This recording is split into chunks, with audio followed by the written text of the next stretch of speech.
Welcome to Fortune Forecast. We are going through the Master Key System, and I am Daisy, your hostess, and we are in my book playlist. The Master Key System was written by Charles F. Haanel in 1916, and it was published by Psychology Publishing. If you are new to my channel, welcome. And for our Fortune community, welcome back. Hopefully you've been enjoying this book that I brought to the channel. And if there are any books that you would like me to add to the channel, please do leave it in the comments. I really appreciate your feedback as well. I'm going to hang out here for a minute to give my recap of the previous chapter. If you're interested in jumping right in, please do go to the description and hit the timestamp and it'll take you right there.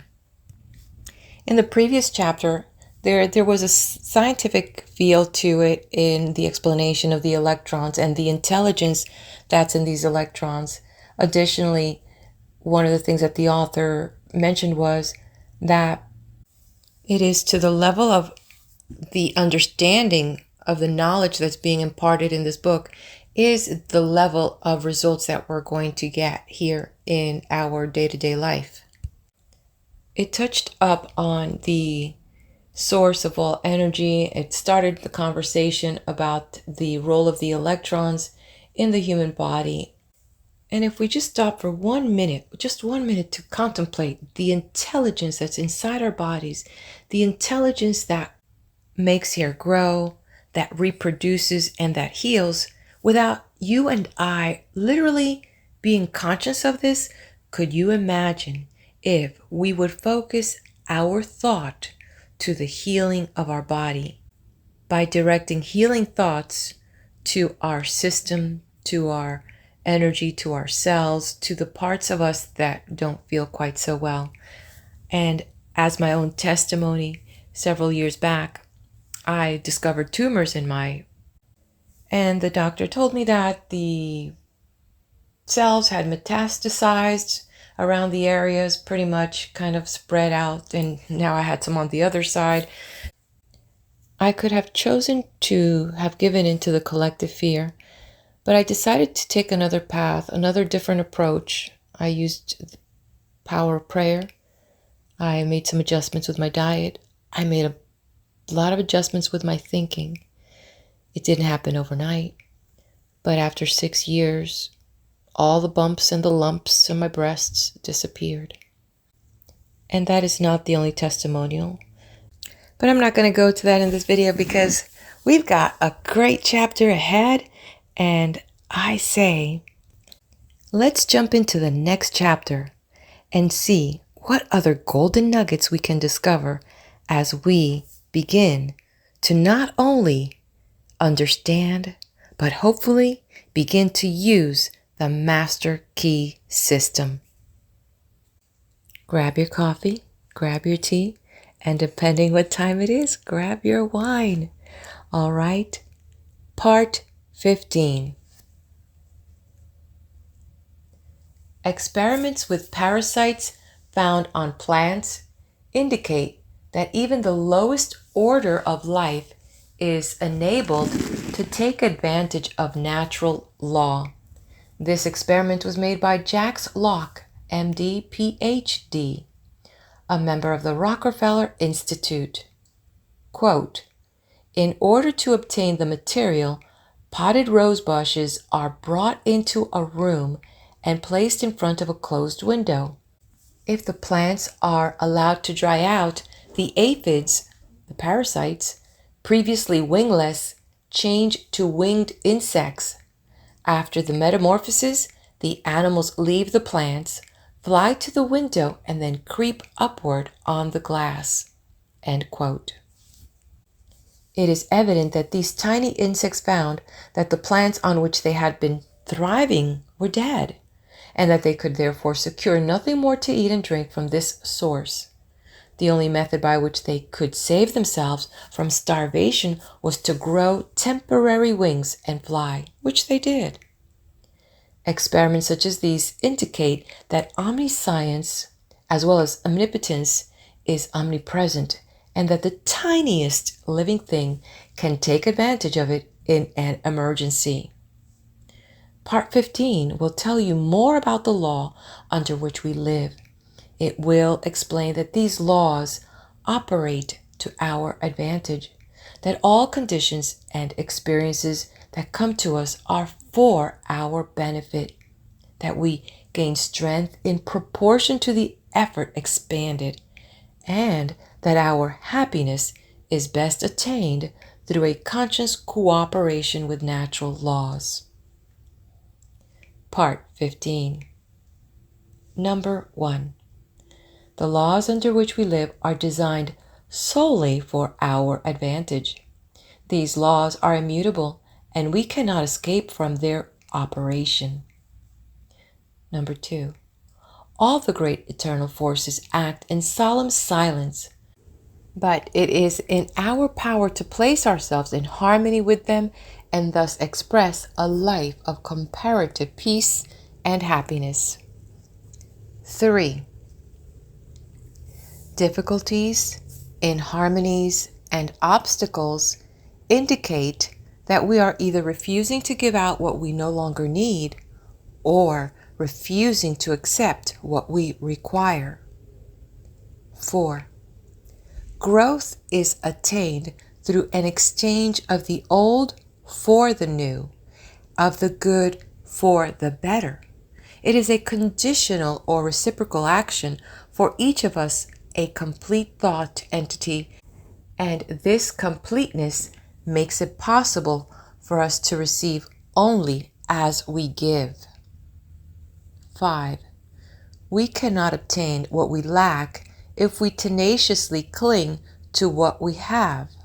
We are able to consciously control our conditions as we come to sense the purpose of what we attract, and are able to extract from each experience only what we require for our further growth. Our ability to do this determines the degree of harmony or happiness we attain. 6. The ability to appropriate what we require for our growth continually increases as we reach higher planes and broader visions. And the greater our abilities to know what we require, the more certain we shall be to discern its presence, to attract it, and to absorb it. Nothing may reach us except what is necessary for our growth. 7. All conditions and experiences that come to us do so for our benefit. Difficulties and obstacles will continue to come until we absorb their wisdom and gather from them the essentials of further growth. 8. That we reap what we sow is mathematically exact. We gain permanent strength exactly to the extent of the effort required to overcome difficulties. 9. The inexorable requirements of growth demand that we exert the greatest degree of attraction for what is perfectly in accord with us. Our highest happiness will be best attained through our understanding of and conscious cooperation with natural laws. 10. In order to possess vitality, thought must be impregnated with love. Love is a product of the emotions. It is therefore essential that the emotions be controlled and guided by the intellect and reason. 11. It is love which imparts vitality to thought and thus enables it to germinate. The law of attraction, or the law of love, for they are one and the same, will bring to it the necessary material for its growth and maturity. 12.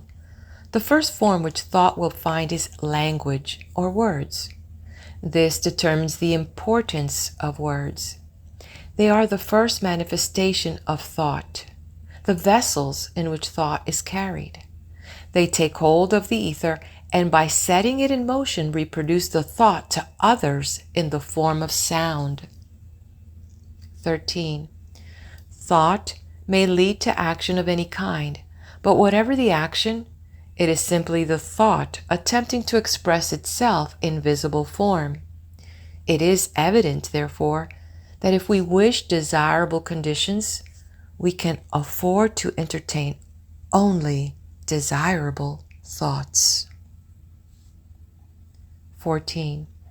This leads to inevitable conclusion that if we wish to express abundance in our lives, we can afford to think abundance only. And as words are only thoughts taking form, we must be especially careful to use nothing but constructive and harmonious language, which when finally crystallized into objective forms, will prove to our advantage. 15.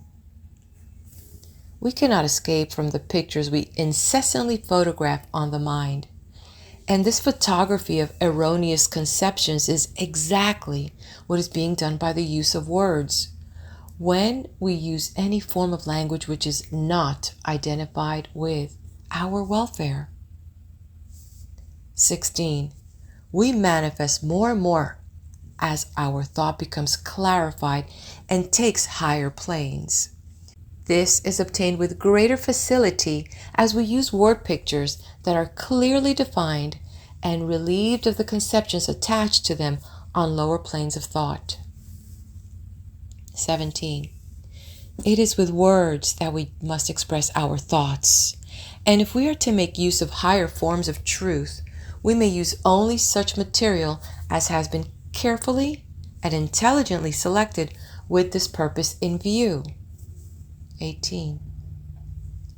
This wonderful power of clothing thoughts in the form of words is what differentiates man from the rest of the animal kingdom. By the use of the written word, he has been enabled to look back over the centuries and see the stirring scenes by which he has come into his present inheritance. 19.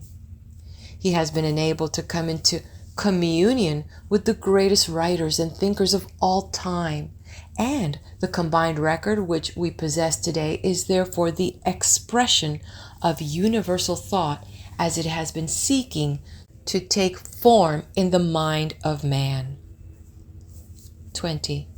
We know that the universal thought has for its goal the creation of form, and we know that the individual thought is likewise forever attempting to express itself in form. And we know that the word is a thought form. A sentence is a combination of thought forms. Therefore, if we wish our ideal to be beautiful or strong, we must see that the words out of which this temple will eventually be created are exact, that they are put together carefully, because accuracy in building words and sentences is the highest form of architecture in civilization and is a passport to success. 21. Words are thoughts and are therefore an invisible and invincible power which will finally objectify themselves in the form they are given. 22. Words may become mental places that will live forever, or they may become shacks which the first breeze will carry away. They may delight the eye as well as the ear. They may contain all knowledge. In them we find the history of the past as well as the hope of the future. They are living messengers from whichever human and superhuman activity is born. 23. The beauty of the word consists in the beauty of the thought. The power of the word consists in the power of the thought, and the power of the thought consists in its vitality. How shall we identify a vital thought? What are its distinguishing characteristics? It must have principle. How shall we identify principle? 24. There is a principle of mathematics, but none of error. There is a principle of health, but none of disease. There is a principle of truth, but none of dishonesty. There is a principle of light, but none of darkness. And there is a principle of abundance, but none of poverty. 25. How shall we know that this is true?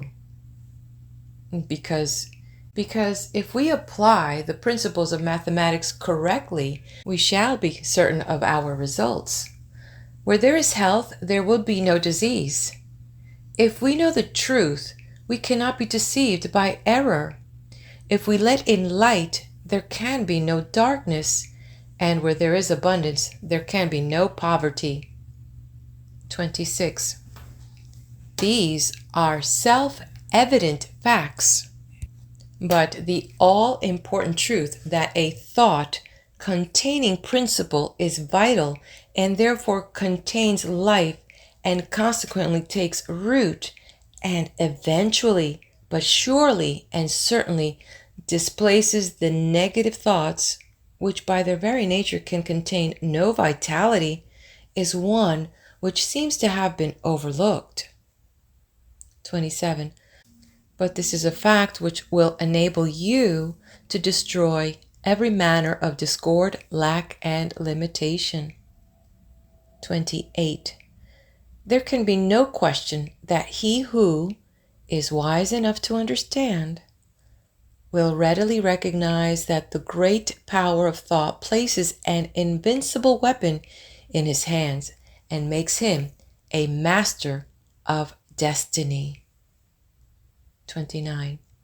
In the physical world, there is a law of compensation, which is that the appearance of a given amount of energy anywhere means the disappearance of the same amount somewhere else.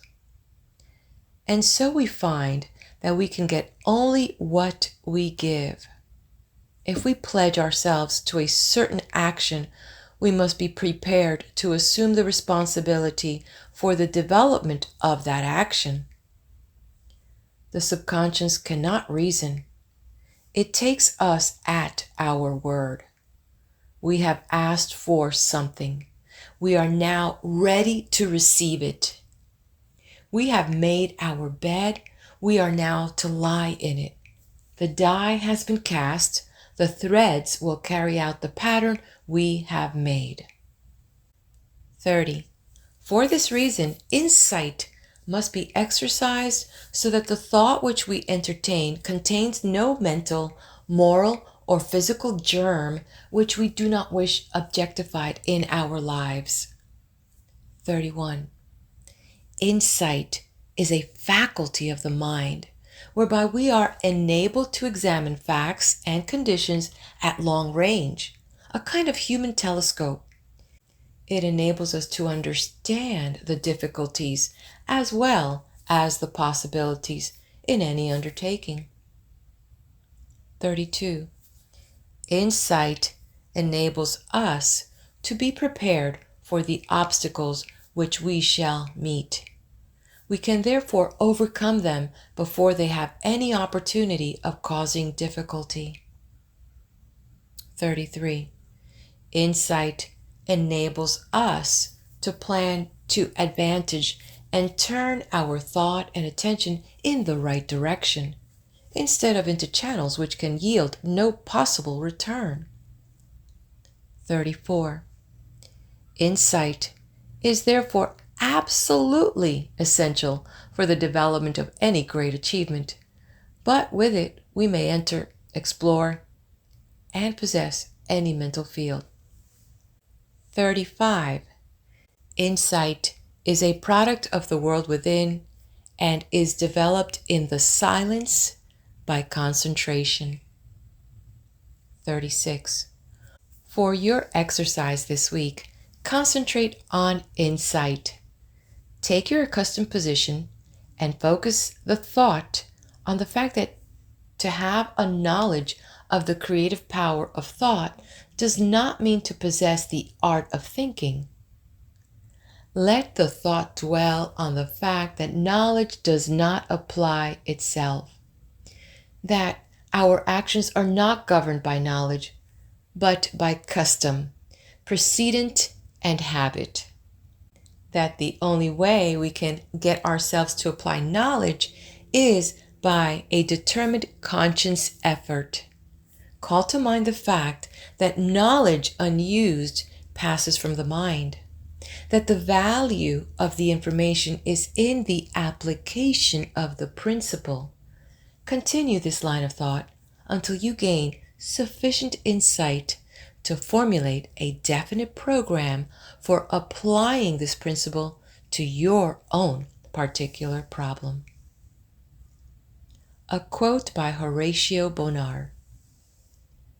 Think truly, and thy thoughts shall the world's famine feed. Speak truly, and each word of thine shall be a fruitful seed. Live truly, and thy life shall be a great and noble creed. Questions and answers. 141. What determines the degree of harmony which we attain? Answer. Our ability to appropriate what we require for our growth from each experience. 142. What do difficulties and obstacles indicate? Answer. That they are necessary for our wisdom and spiritual growth. 143. How may these difficulties be avoided? Answer. By conscious understanding of and cooperation with natural laws. 144. What is the principle by which thought manifests itself in form? Answer. The law of attraction. 145. How is the necessary material secured by which the growth, development, and maturity of the idea take form? Answer. The law of love, which is the creative principle of the universe, imparts vitality to the thought, and the law of attraction brings the necessary substance by the law of growth. 146. How are desirable conditions secured? Answer. By entertaining desirable thoughts only. 147. How are undesirable conditions brought about? Answer. By thinking, discussing, and visualizing conditions of lack, limitation, disease, inharmony, and discord of every kind. This mental photography of erroneous conceptions is taken up by the subconscious, and the law of attraction will inevitably crystallize it into objective form. That we reap what we sow is scientifically exact. 148. How can we overcome every kind of fear, lack, limitation, poverty, and discord? Answer. By substituting principle for error. 149. How may we recognize principle? Answer. By a conscious realization of the fact that truth invariably destroys error. We do not have to laboriously shovel the darkness out. All that is necessary is to turn on the light. The same principle applies to every form of negative thought. 150. What is the value of insight? Answer.